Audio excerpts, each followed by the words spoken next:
Ça y est. Je sais pas pourquoi j'ai eu ce sentiment que ça allait commencer par un éclat de rire. Hello, hello, hello.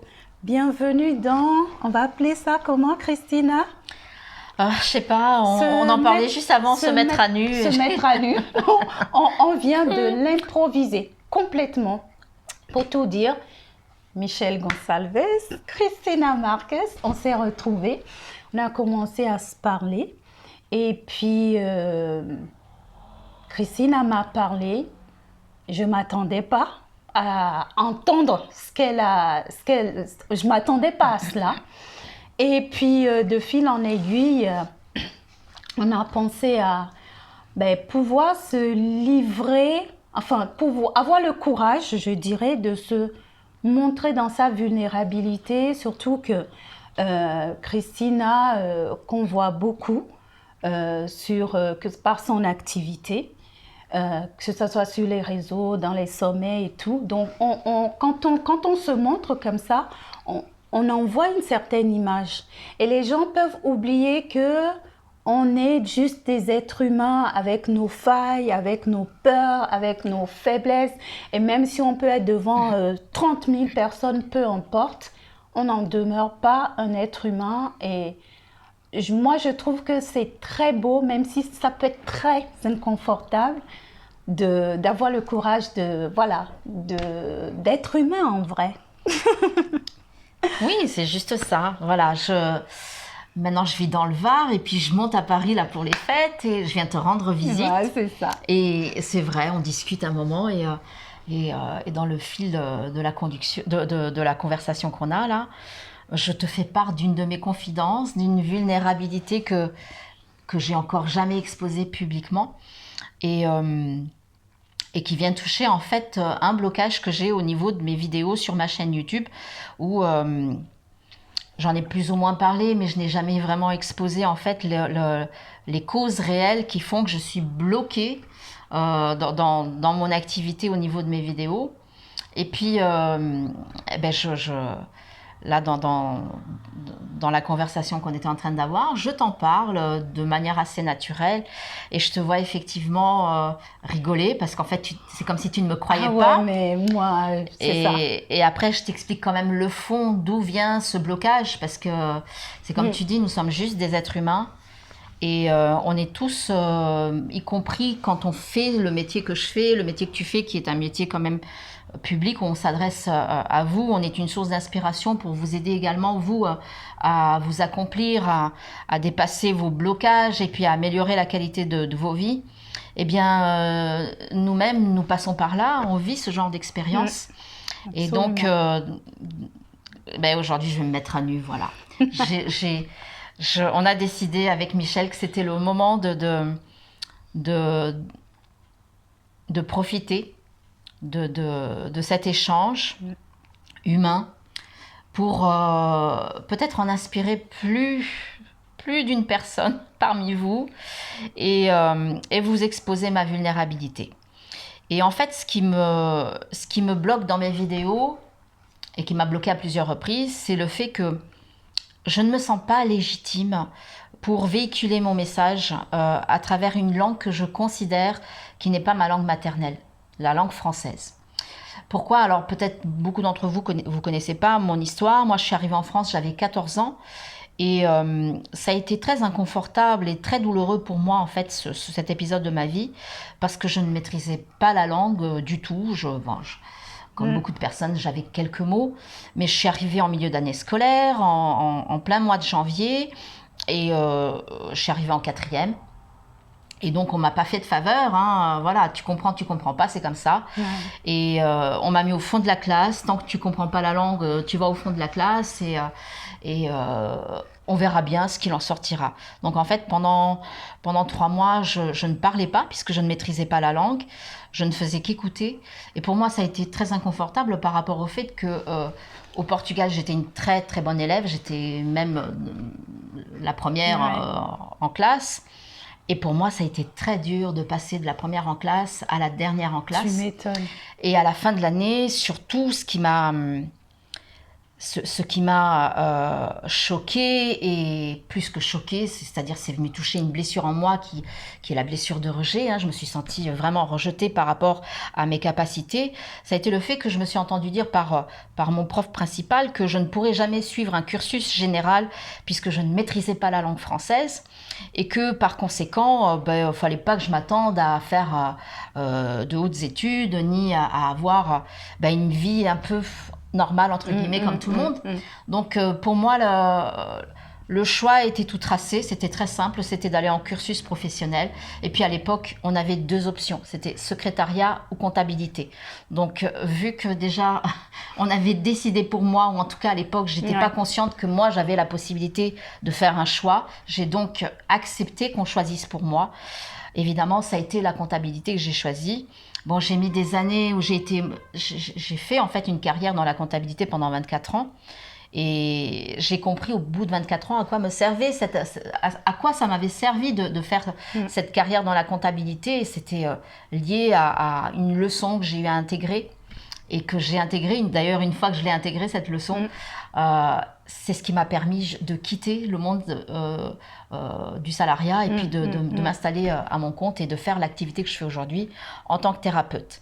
Mais pour revenir donc à mon blocage, c'est cette histoire qui fait que quand je vous partage, quand je fais une vidéo, il y a la blessure en moi de rigidité qui nous amène à être dans notre perfection, qui fait que je veux tellement être parfaite qu'en fait, pour faire une vidéo, c'est un calvaire pour moi.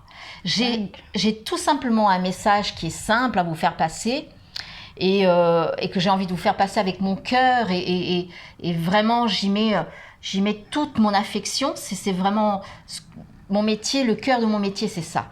Mais le fait d'avoir cette blessure de rigidité qui crée ce blocage en moi, qui veut que il faut que je sois parfaite, ça m'amène en fait quand je suis en train de tourner une vidéo, à recommencer mais X fois.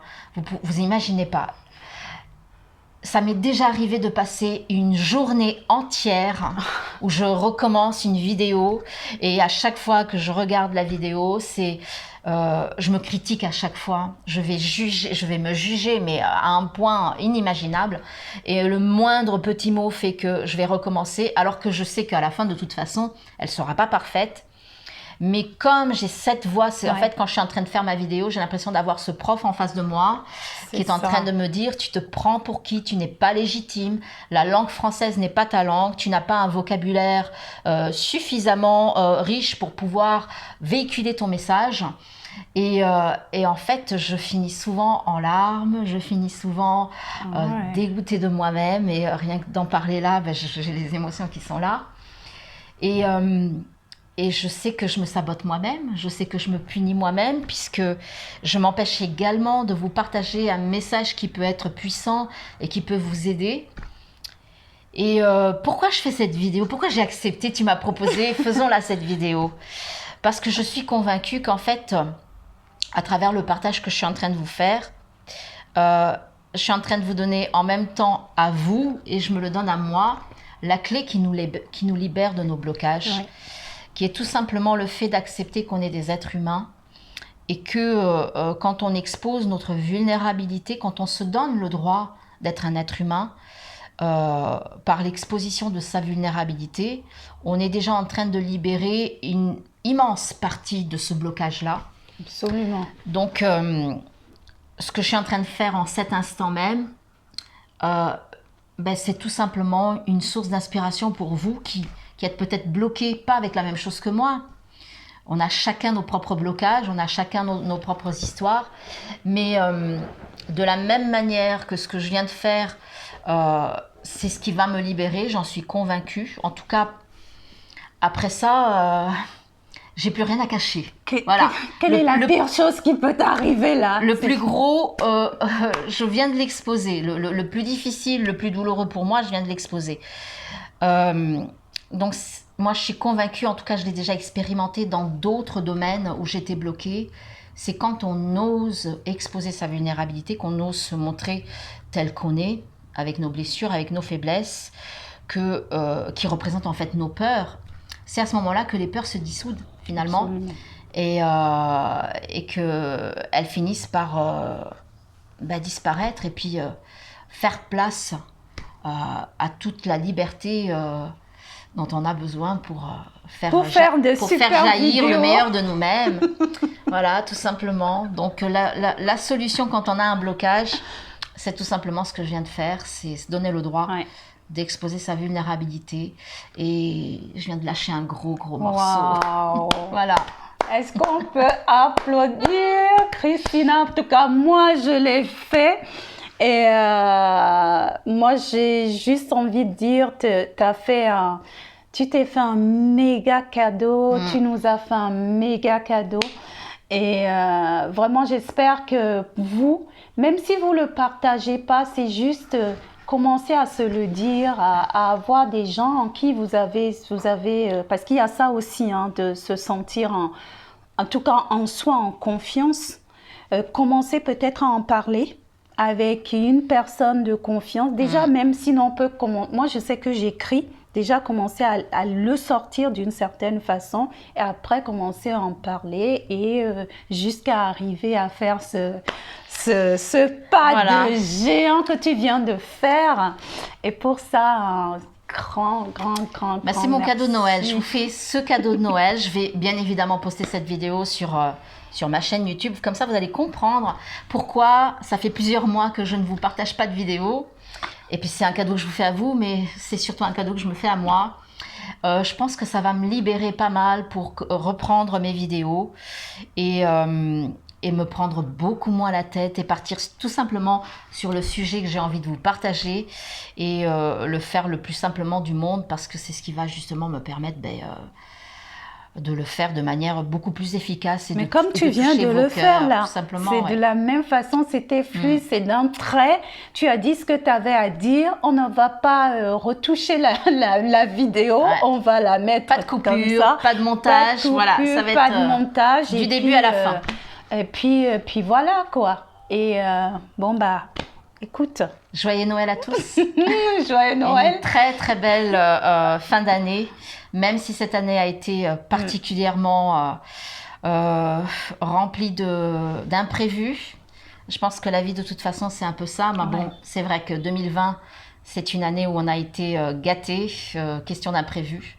Et en fait, je pense que ça va continuer. C'est pas vraiment ce qui nous attend, mais ce qui est important, c'est de se connecter à notre essence, à l'amour en nous, et d'apprendre à faire confiance justement à la vie qui nous porte.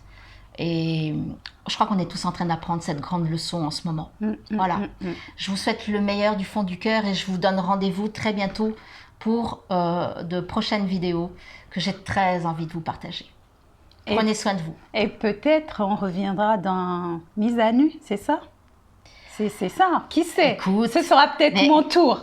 Mais peut-être que toi aussi, ça va te donner des idées pour inviter d'autres personnes. Absolument. On va savoir. Tu vas peut-être rendre service à beaucoup de personnes qui sont bloquées dans plein de domaines. À commencer par moi. Là, je suis en train de faire l'accompagnante, mais j'ai aussi...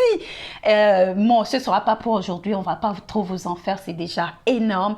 Mais la prochaine fois, je ferai aussi mon coming out. Mais je pense que ça va me c'est avec un grand plaisir. Ben oui, on va le faire ensemble, bien évidemment. Allez. Bye bye. Prenez soin de vous. Prenez soin de vous. Passez de très belles fêtes. Ciao, ciao.